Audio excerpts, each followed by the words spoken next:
cirurgião dentista. Hoje, aqui no Dicas da Tati, nós vamos falar de um assunto bem polêmico e que muita gente teme: financiamento, uma luz no fim do túnel. Sim, o financiamento pode ser a luz no fim do túnel que você tanto procura. Sabemos que, pelo menos aqui no estado de Pernambuco, os atendimentos odontológicos estão voltando gradativamente à sua normalidade. Aliás, a normalidade não, ao novo normal. Entretanto, nós passamos 3 meses paralisados. Nosso consultório só podia atender pacientes de urgência ou emergência.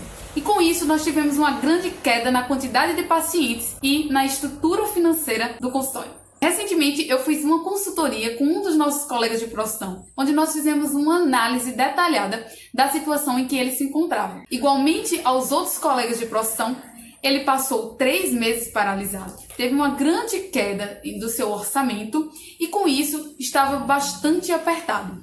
Ele ainda tinha entradas provenientes dos atendimentos realizados lá em janeiro e fevereiro e até março, dos planos odontológicos, visto que ele atendeu uma grande quantidade de plano. Entretanto, no retorno aos atendimentos odontológicos, ele ia passar pelo menos de 1 a 3 meses sem ter nenhum tipo de entrada, visto que ele atende um grande volume de planos odontológicos e a gente sabe que dependendo do plano existe esse delay de pagamento. Além disso, nosso colega ele precisou investir em materiais de consumo, na compra de estoque e em equipamentos para que pudesse atender os seus pacientes com a maior qualidade possível.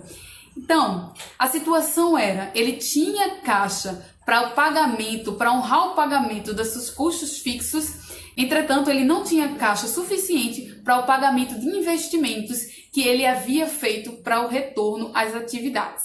Se assim ele fizesse, ele iria ficar com um saldo final negativo e iria precisar aportar uma quantidade mais ou menos de R$2.000. Então, diante dessa situação, nós traçamos um plano estratégico. Primeiramente, nós fechamos um diagnóstico do consultório odontológico. Nós anotamos todas as entradas e todas as saídas que o consultório havia tido e que ele ainda iria ter. Isso nos ajudou a olhar, a ver com mais clareza onde ele se encontrava. É extremamente importante que quando você trace um plano estratégico, você inicie com o diagnóstico do teu consultório, né, do teu empreendimento, onde você se encontra. Feito isso, a gente foi para o segundo passo, que foi a projeção dos números. Nós anotamos todas as entradas, anotamos as saídas que possivelmente o consultório viria a ter nos próximos 6 meses. Junto com aquele diagnóstico, com aquelas entradas que ele já tinha tido, nós tivemos uma visão macro de quantos pacientes aquele consultório iria ter daqui para frente, para os próximos 6 meses, de quanto de entrada aqueles pacientes iriam ter e quais eram os custos que ele iria precisar pagar, e fora os investimentos. Fizemos essa projeção com base no histórico que aquele consultório tinha. Ah, Tati, mas eu não tenho história. Todo o fluxo de caixa que eu fazia do meu consultório era anotado em folha de papel. No final do ano, eu jogava ele no lixo. Tudo bem. O ideal é que você tenha um bom histórico e que todo final de ano você sente e faça a projeção para o ano seguinte. Esse é o ideal, mas nós sabemos que nem todo mundo faz isso. Então, se o seu consultório não tem histórico, não tem problema. Pega os dados que você já tem no ano de 2020, joga para o ano de 2019 e projeta para os próximos 12 meses. Aqui nós fizemos para os próximos 6 meses, porque foi uma estratégia de curto prazo que nós optamos por utilizar. Passado pelo diagnóstico e pela projeção dos números, nós lançamos mãos da análise de estratégia que poderíamos implementar para proporcionar um crescimento e a expansão do consultório. Por exemplo, um investimento maior em marketing, que poderia captar um maior número de pacientes e promover uma maior entrada e rotatividade daquele fluxo de caixa. Para isso, nós analisamos também como um próximo passo as formas de endividamento. Oi? Como assim endividamento? Eu não gosto nem de ouvir falar nesse nome. Ó, como eu me arrepio. É extremamente importante salientar aqui, como eu sei que esse assunto, que esse tema é muito polêmico, eu vou salientar aqui para vocês que existem 2 tipos de dívida. A dívida boa e a dívida ruim. O que é a dívida ruim? É aquela dívida que você contrai, mas que não tem expectativa alguma de retorno sobre aquele investimento, aquela dívida que você contraiu. A dívida boa, pelo contrário, é aquela dívida que você contraiu na esperança de poder triplicar ou até quadruplicar aquele valor. Voltando para o nosso caso, né, do mentorado, ele tinha duas opções: ou contrair um financiamento ou injeção de capital próprio. A injeção de capital próprio, ele depende muito da liquidez do dono do consultório ou se é sócio e depende da quantidade de dinheiro injetado.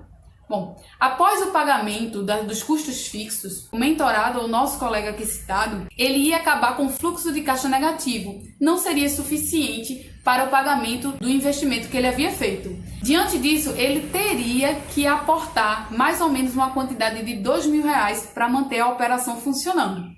Cabe lembrar aqui que as projeções, o passo 2 que eu falei, que são projeções de números, são projeções. A gente não pode subentender que aquilo vai realmente acontecer. Pode ser que a gente ultrapasse as metas, mas pode ser que a gente não consiga atingi-las. Então, esse número de R$2.000, esse valor que ele precisaria injetar, poderia ser que subisse para 3, para 4 ou para 5.000, dependendo do cenário. Visto isso, o financiamento parece se mostrar uma opção mais vantajosa. Por quê? Vem comigo, tenta entender. Nós temos uma situação A e uma situação B. Na situação A, você injeta capital próprio, na situação B, você injeta dinheiro proveniente de terceiros. Ambos os negócios, ele tem as mesmas chances de lucro, de possuir a mesma quantidade de lucro. Só que aqui na situação A do capital próprio, você vai precisar tirar dinheiro da sua reserva financeira para injetar dentro da empresa. No financiamento não. Você tem um longo prazo para o pagamento de pelo menos 6 meses, onde você vai ter capital de giro para poder investir em estratégias que vão te render dinheiro e vão te permitir honrar com o pagamento junto à instituição financeira, ao banco ou teu familiar. Então pensa comigo qual é a opção mais vantajosa. Dito isso, o CRO, o Conselho Regional de Odontologia aqui de Pernambuco, ele fechou parcerias com o Banco do Nordeste e com a Agência de Empreendedorismo de Pernambuco, onde eles têm linhas de crédito a taxa de juros reduzidas e prolongando o espaço aí, se eu não me engano, eu fui pesquisar, por 6 meses. O financiamento, ele precisa de garantias, ele precisa de um bom plano de negócios, e aqui eu deixo meu alerta. Antes de você procurar pesquisar sobre esse tipo de financiamento, faça um business plan. Ou seja, um business plan montado, estruturado. Esse business plan é aquela projeção que você fez lá naquele passo 2 que eu te falei. Ele vai te dar uma maior segurança, ele vai te mostrar o caminho que você deve seguir.